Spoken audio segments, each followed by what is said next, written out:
pada tahun 1922, tim arkeolog Inggris di Mesir yang dipimpin oleh Howard Carter menemukan sebuah makam yang sebelumnya belum dijelajahi, yang diduga merupakan tempat pemakaman Firaun Tutankhamun yang terkenal. Penemuan itu mengejutkan para ilmuwan bukan hanya karena nilainya, tetapi juga karena banyaknya pertanyaan yang muncul tepat setelah mereka menemukannya. Harta karun di dalam makam telah dibiarkan tidak tersentuh selama lebih dari 3.000 tahun, sementara tempat pemakaman lainnya dijarah berkali-kali. Mumi ini agak tak terurus meskipun orang Mesir kuno telah menyempurnakan teknik mumifikasi. Peneliti sepertinya ragu kalau itu benar-benar mumi Raja Tut. Baru-baru ini para ilmuwan menggunakan CT scan untuk menghasilkan gambar digital dari wajah orang yang dikubur ini dan mencari tahu kebenarannya. Namun hingga hari ini dunia dibingungkan oleh pertanyaan lain, mengapa para ilmuwan yang memasuki makam itu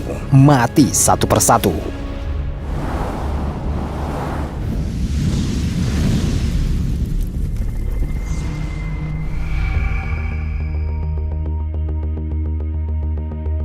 Ketika salah satu anggota tim Carter meninggal, kisah kutukan Firaun menyebar ke seluruh Eropa. Desas-desus mengatakan bahwa mereka yang memasuki makam itu akan segera jatuh sakit atau menderita banyak kesulitan. Tapi jika kutukan itu memang ada, itu pasti dimulai dari Raja Tut sendiri.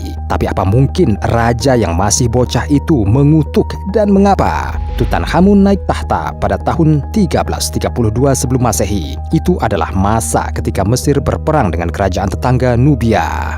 Tutankhamun baru berusia 9 tahun. Karena bocah itu tidak bisa memerintah sendiri, dia dipandu penasehat bernama membantu raja muda memulihkan Mesir yang selain adanya perang yang berkecamuk juga mengalami konsekuensi yang dibawa oleh pemerintahan Raja Pembangkang Akhenaten. Selama 17 tahun sebagai Firaun, Akhenaten menerapkan reformasi agama besar-besaran, yaitu dia membuat orang Mesir kuno melupakan semua dewa Mesir kuno demi satu dewa, Aten. Firaun melarang kultus lain dan memerintahkan agar kuil tua dirobohkan. Dia membangun ibu kota baru, Akhetaten, yang sekarang lebih dikenal sebagai Amarna, dan menghabiskan banyak uang untuk membangun kuil baru atas nama dewa baru. Meskipun seluruh kuil itu hanya penggunaan pribadi raja, Akhenaten menyatakan bahwa hanya dia yang berhak menyembah Aten. Adapun orang-orang, mereka harus mengarahkan kembali kesetiaan religius yang telah mereka tunjukkan kepada dewa-dewa lama mereka. Semuanya harus ke Akhenaten. Perubahan ini menggerogoti tradisi dan sangat mempengaruhi kehidupan sosial dan politik Mesir. Akhirnya Akhenaten dinyatakan sesat dan namanya dilenyapkan setelah kematiannya. Tetapi satu orang tidak pernah melupakan nama ini. Dia tidak bisa. Itu adalah putra dan pewaris Akhenaten, Tutankhamun. Meskipun bocah lelaki itu mewarisi kerajaan yang setengah hancur dan kesalahan ayahnya yang harus dihadapi, itu bukanlah kutukan yang sebenarnya bagi Tutankhamun. Akhenaten mengutuk putranya agar menderita bahkan sebelum kelahirannya. Untuk waktu yang lama, Tutankhamun dianggap sebagai putra Nefertiti. Para ilmuwan percaya itu adalah jenazahnya di makam Amenhotep ketiga, kakek Tutankhamun. Tapi Nefertiti tidak pernah menyandang gelar putri raja sehingga tidak bisa dimakamkan bersama Amenhotep. 2010, tes DNA mumi mengungkapkan bahwa itu bukan Nefertiti sama sekali. Dia adalah putri Amenhotep ketiga yang tidak disebutkan namanya dan istrinya, Tie. Dengan kata lain, dia adalah saudara perempuan Akhenaten. Seorang anak inses, Tutankhamun lahir dengan daftar panjang kelainan genetik, termasuk kelainan bentuk kaki depan dan tengkorak dan celah langit-langit keras. Dia terlihat seperti ini. Rekonstruksi ini berdasarkan CT scan adalah karya ilmuwan dari Prancis, Amerika Serikat, dan Mesir yang mereka lakukan dalam 25 tahun. Mereka menggunakan lebih dari 1.500 gambar mumi. Sementara para peneliti menawarkan pandangan yang belum pernah terjadi sebelumnya pada penemuan Mesir yang paling terkenal. Hasil pekerjaan mereka gagal menjelaskan misteri kematian dini Raja Tut dan fakta yang jelas menyiratkan bahwa dia sangat menderita. Apalagi kutukan para dewa menghantui Tutankhamun bahkan di akhirat. Mungkin kutukan ini menjadi kutukan bagi para ilmuwan yang menjelajahi makam raja.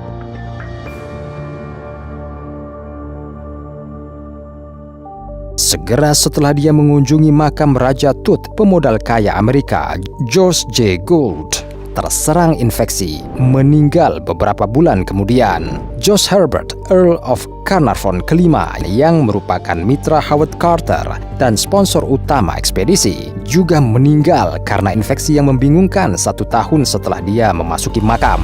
5 bulan kemudian, sepsis membunuh saudaranya, penjelajah dan diplomat Kolonel Aubrey Herbert. Dan saat itulah bagian yang paling menarik dimulai. Beberapa percaya bahwa Tutankhamun juga meninggal karena infeksi. Namun meskipun mumi Tutankhamun telah menjadi subjek penelitian selama hampir 100 tahun, para ilmuwan masih belum dapat mencapai kesepakatan tentang bagaimana dia mati. Katakanlah, satu versi mengatakan bahwa Tutankhamun dibunuh dengan pukulan di kepalanya. Para ilmuwan menganggapnya sebagai penjelasan tentang fragmen tulang di dalam tengkorak. Mudah diperhatikan dalam gambar sinar X yang diambil pada tahun 60-an. Mumi Fir'aun juga mengalami patah kaki dan sebagian besar tulang rusuknya hilang.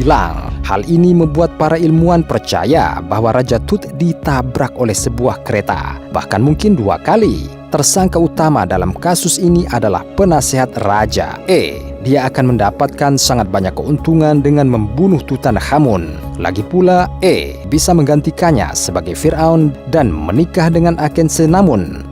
Hanya berhak atas tahta karena Tutankhamun yang berusia 18 tahun meninggal tanpa meninggalkan ahli waris. Anak-anaknya yang lahir mati dimakamkan bersamanya. Dan inilah detail yang aneh, beberapa ilmuwan juga terbunuh. Seorang anggota keluarga kerajaan, Pangeran Ali Kamel Fahmi Bey, ditembak. Sekretaris Howard Carter, Kapten Richard Bevel, ditemukan tercekik di kamarnya sendiri di sebuah klub elit London. Itu setelah serangkaian kebakaran di rumahnya, di mana artefak Mesir yang berharga disimpan. Meski kematian paling mengerikan menanti Dr. Aaron Amber, sahabat Howard Carter juga hadir saat makam dibuka. Amber tewas dalam kebakaran di rumahnya sendiri ketika dia mencoba menyelamatkan manuskripnya yang berjudul The Egyptian Book of the Dead.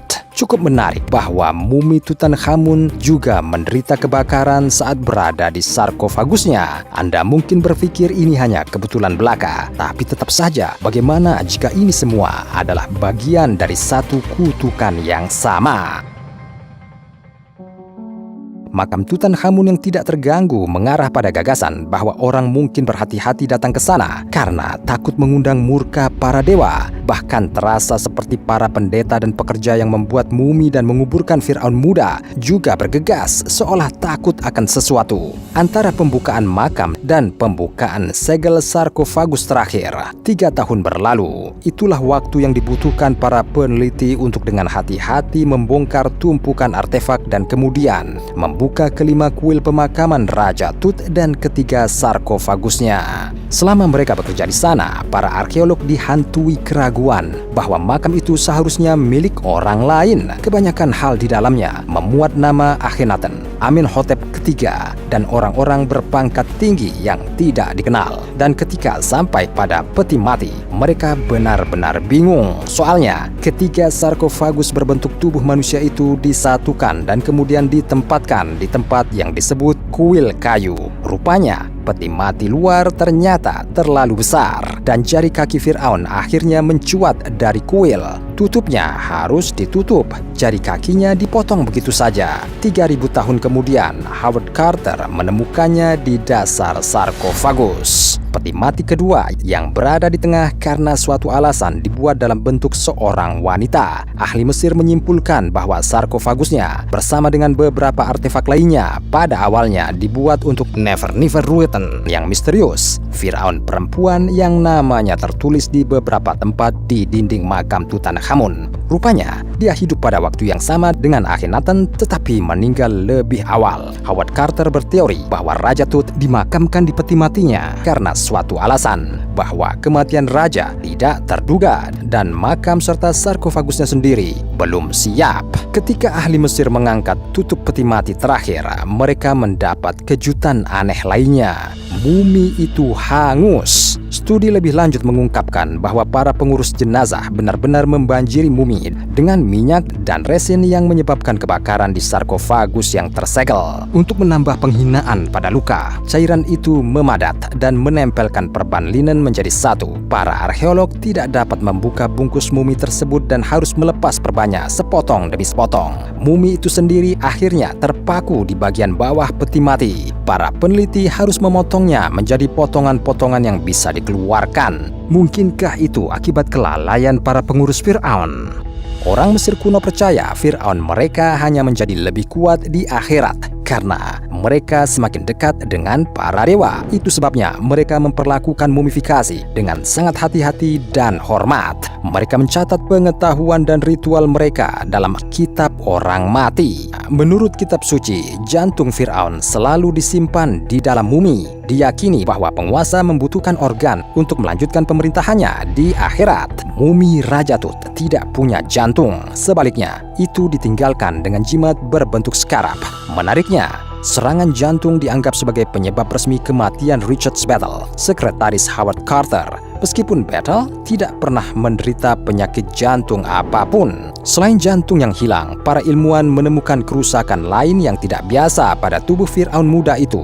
Ini termasuk lubang di tengkorak. Pada 2005, setelah CT scan, ilmuwan Zahi Hawass membenarkan bahwa cedera itu terjadi setelah kematian Firaun. Dan tumbukan itu bukan kecelakaan. Itu adalah tusukan terencana yang dibuat selama mumifikasi. Biasanya otak mumi akan keluar melalui lubang hidung. Tapi untuk beberapa alasan, Tutankhamun berbeda. Dalam kasus ini hanya ada lubang di tengkoraknya. Potongan pembalseman juga terlihat aneh. Potongan seperti itu biasanya dibuat di sisi perut untuk mengeluarkan organ sebelum mumifikasi. Namun luka di tubuh Tutankhamun dibuat secara diagonal dari pinggul hingga pusar dan berukuran besar.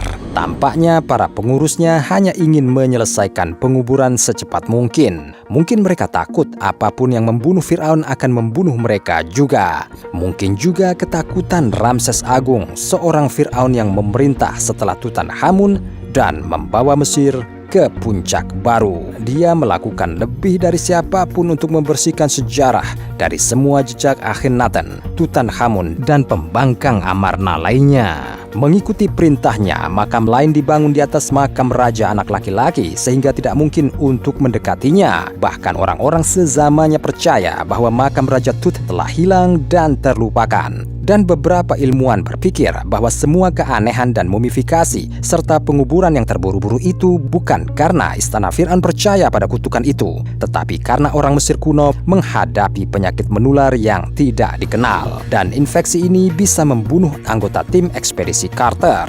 Tapi apakah benar-benar mungkin untuk menentukan penyebab pasti kematian Tutankhamun?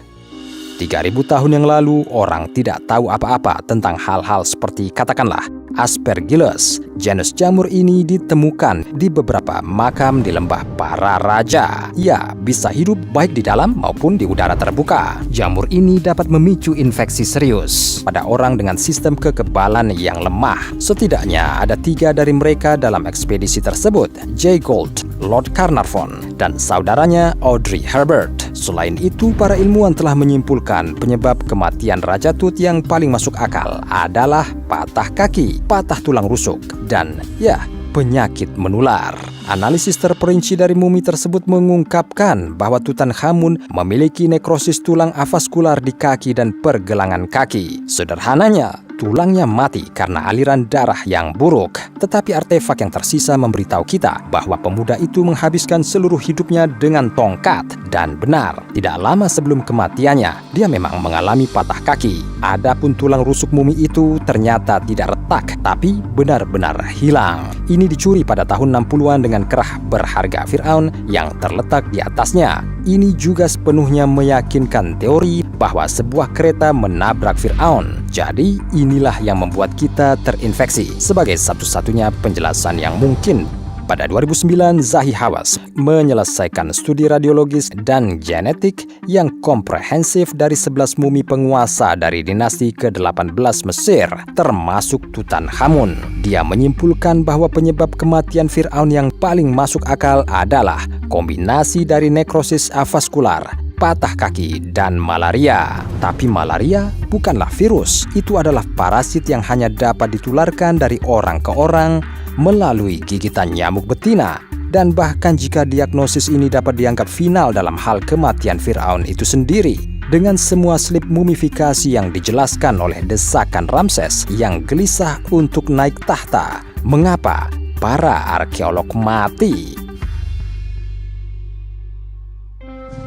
Kematian misterius anggota tim Carter membingungkan banyak orang selama beberapa dekade, tetapi beberapa dari mereka memiliki penjelasan yang cukup alami dan biasa. Lord Carnarvon meninggal karena pneumonia yang mengikuti infeksi kulit Streptococcus. Ia mengiris gigitan nyamuk di wajahnya yang menginfeksi darahnya, sehingga tidak heran jika kemudian berkembang menjadi pneumonia.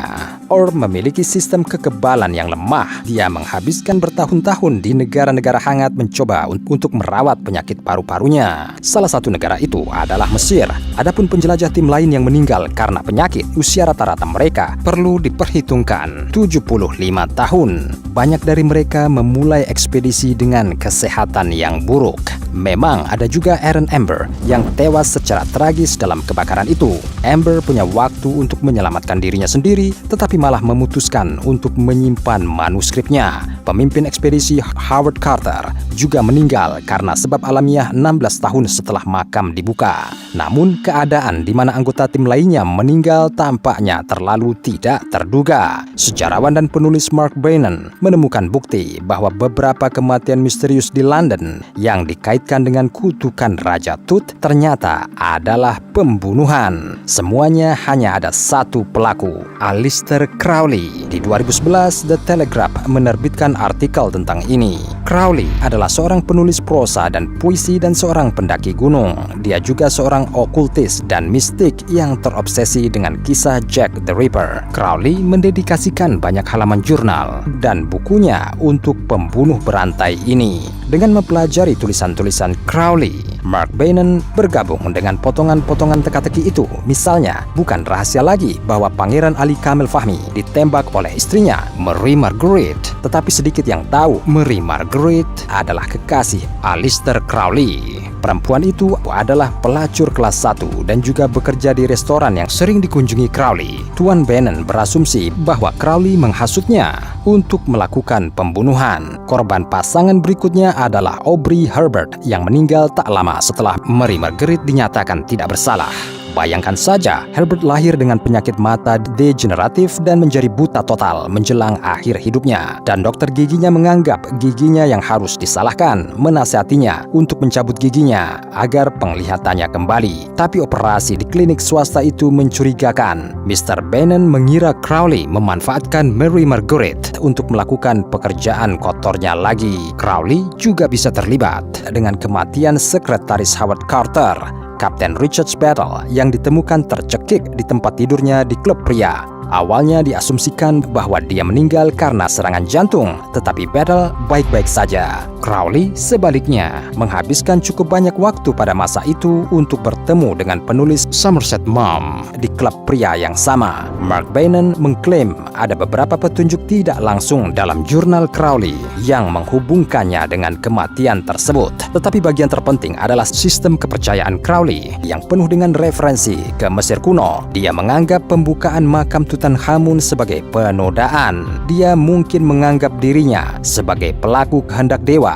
dan mewujudkan kutukan terkenal dari Fir'aun. Ngomong-ngomong, kenapa seorang pembunuh berantai yang menggambarkan kejahatannya di bukunya sendiri luput dari perhatian? Mungkin karena publik saat itu sedang fokus pada penulis lain, Sir Arthur Conan Doyle. Dia adalah orang pertama yang berasumsi bahwa kematian Lord Carnarvon bukan disebabkan oleh radang paru-paru tetapi oleh unsur yang diciptakan oleh para pendeta Tutankhamun untuk menjaga makam. Conan Doyle memulai reaksi berantai yang kemudian didukung oleh jurnalis, khususnya oleh The Daily Mail yang akan menggembar-gemborkan setiap kematian siapapun yang terlibat dalam penemuan itu di luar proporsi. Howard Carter sendiri dengan tegas menyangkal teori kutukan dan menyebut spekulasi Conan Doyle sebagai sampah. Dia mungkin benar, tetapi sulit menuduh The Daily Mail dan Arthur Conan Doyle mengejar berita utama. Lagi pula, meskipun setiap kematian individu yang terkait dengan ekspedisi dapat dijelaskan dengan penyebab umum dan jelas, kombinasi dan urutan kematian ini membuat orang berpikir bahwa kutukan itu yang melakukannya. Ada sampai batas tertentu. Jika Anda masih ragu tentang hal itu, Anda mungkin ingin mengetahui tentang kematian anggota tim lain yang belum saya sebutkan sebelumnya. Sejarawan dan arkeolog Hugh Evelyn White adalah orang yang berpikiran sehat dengan tubuh yang sehat yang membantu Howard Carter. Dia membunuh dirinya sendiri. Saya telah menyerah pada kutukan yang memaksa saya untuk menghilang. Ini adalah kata-kata terakhirnya.